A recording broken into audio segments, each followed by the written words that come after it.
A big part of how people or individuals identify with being androgynous or gender neutral is through clothing and kind of other subcultures that kind of relate directly to each other and form this one movement.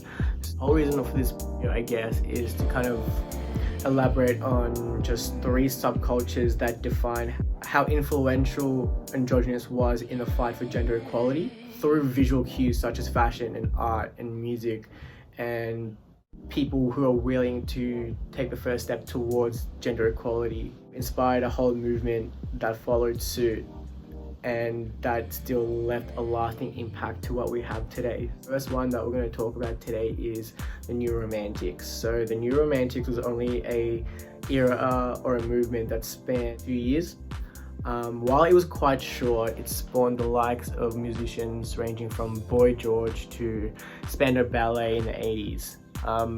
It inspired silhouettes such as sharp tailoring, abundance of flamboyance in kind of their makeup, and their reliance on glam rock, which was quite big at the time, as well as the introduction of the power silhouette. So the sharp shoulders, where instead of your normal shoulder slouches, they add a bit of padding, so it makes it sharp, so it makes the whole silhouette seem a bit more straight and even compared to it being slouchy if you have slouchy shoulders in general.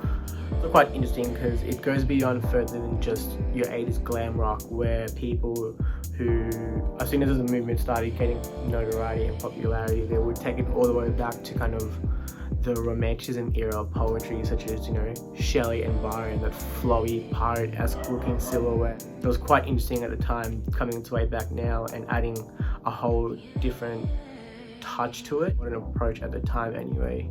And the main genesis of the new era, of the New Romantics movement, was because of David Bowie's gender-bending aesthetics that impacted a whole lot of outcasted youth in the 80s who didn't conform to society's expectations of what men and women should be.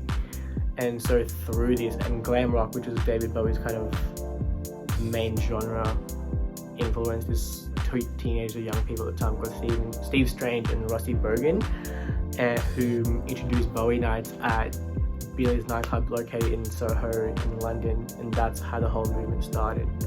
The second movement, which could also be seen around the same time, would be the birth of the goth movement. So this movement was quite interesting because it followed the short-lived subcultures of the 1970s. It followed suit just after punk rock generation. So that was just one small community from that emerged into what goth is now. And the same thing with New Romantic. They took on the 1970s curiosity towards androgyny, where masculine and feminine silhouettes coagulated into unisex trends. But rather than flamboyant pattern or set palettes, the goth took on this darker aesthetic that they're pretty much known for today. And I think it's quite interesting how they've done it. They've taken the dark aesthetic through so many reincarnations and gone androgyny to a whole new kind of image that we've never seen before. And the third one that was quite interesting isn't necessarily just a movement, it's more of just the Japanese subculture influence on Western culture as a whole. And a big part of that is obviously fashion, and the Japanese's reliance on androgyny from way back. Like, they've always been known to kind of think ahead, especially and that's always been a trend that's lasted now.